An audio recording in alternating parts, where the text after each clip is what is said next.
My name is Avi Furtig. Alan and I, the staff and the board of directors of the Musser Institute, would like you, the TMI community, to join us for a 5-week intensive Musser program that will begin this coming Sunday, August 27th, and will culminate on Yom Kippur. Today is Rosh Chodesh Elul. It is the time, I can relate from my own yeshiva experience, when we came back from our summer break and began a 40-day intensive period of study, which again finishes on Yom Kippur. It was the time where I would recall with such fondness the energy, the intensity, the enthusiasm, the awesomeness of that period of time, where the curriculum in the yeshiva focused much more strongly on Musar than it did the rest of the year. It culminated in an awesome experience where in the Beit Midrash of the yeshiva where I studied in Baltimore, called Ner Israel, named after Israel Salanter, we had over 1,000 people praying together where the building literally shook. There's a story that is told that Rabbi Israel Salanter was once walking in the street during the month of Elul, and he came upon two Jews who were having an argument. They were screaming at each other. He was saying this, he was saying that. And Rabbi Israel looked at them and he screamed, Elul! And immediately they stopped their arguing and went on their way. Rabbi Isaac Sher, the son-in-law of the Alter of Slobodka and the spiritual advisor of the Slobodka Yeshiva, writes in his book, V'chesed gadol asa HaKadosh Baruch Hu im ha'adam. A great kindness God did with humanity.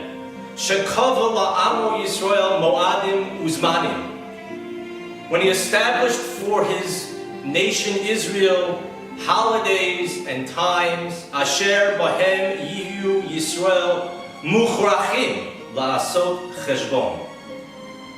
That in these times they are forced to do an accounting of the soul.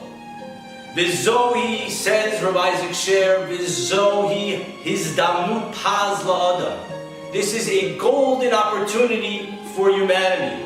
Latzeit min hashigra shelo, to leave their natural routine, hana'asit b'samyot ayin, which is done with a blindness of the eye.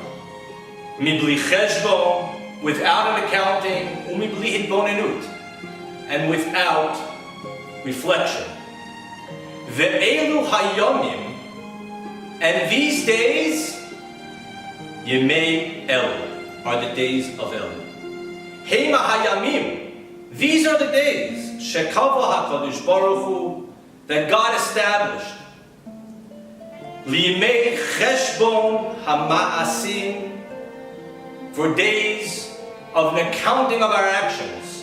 V'liyemei hit'orut, and days that awaken us, l'tshuva, to repentance or to return. Program is a time for change, Musar and Elul. And this is not an arbitrary time that the Musar greats established. It's not just a time that we're preparing for the high holidays, for Rosh Hashanah and Yom Kippur. But more profoundly, the word Zman, time, shares the connotation of the word in Hebrew, zimein, appointed, infused, because each moment in time is infused with a spiritual reality. The spiritual reality of the month of Elul comes from a very well-known story in the Bible, where the Jews, waiting for Moses to come down from the mountain, build for themselves a golden calf and worship the golden calf. And God is very angry. And God says to Moses, I will annihilate this people. I will build for you another nation that you will lead. Moses does not accept that. And Moses mounts various arguments, pleads with God to forgive the Jewish people, and finally, God acquiesces. Vayomer Hashem, salachti kidvarecha. God says, I have forgiven them as you have said. The sages tell us that occurred the day before Rosh Chodesh Elul. The very next day, Moses is instructed to carve out a new set of tablets. And on Rosh Chodesh Elul, Moses ascends the mountain anew and spends 40 days on the mountain, culminating in Yom Kippur. That is the spiritual energy infused into the time that we are now entering. The 5 topics we will explore together and study and practice over the next 5 weeks are all themes that are central to the month and the time that we are now in. The first week we'll explore Chodesh Elul, the golden opportunity of the month of Elul.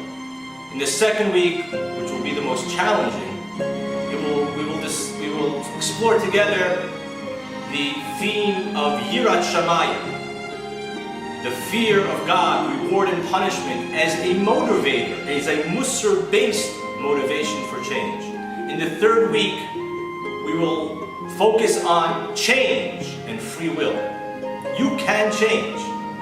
In the fourth week, as we prepare for Rosh Hashanah, we will focus on the theme of Kabbalat Ol Malchut Shamayim, which literally means accepting upon ourselves the kingship, the yoke of the kingship of God. And in the final week, we will prepare for Yom Kippur and focus on the concept of tshuva, of repentance, or more exactly, returning to God. Each week, we're going to begin the week by sending out a video which will describe and explore the theme of the week and will introduce the practice of the week. Each day during this entire period, we will send a Musar source with study questions that we will explore in study and in practice. TMI is a community of practice. We're from all over the world. I am looking out right now from my home in Beit Shemesh at the beautiful hills of Jerusalem. You may be in London, in St. Paulo, in Los Angeles or New York, in Canada, in Amsterdam. What brings us together is when we study and practice Musar. Please join me, join us, strengthen the community, inspire the community, support the community, and together we can experience a truly meaningful Elul and the most awesome Rosh Hashanah and Yom Kippur that we've ever had. Thank you.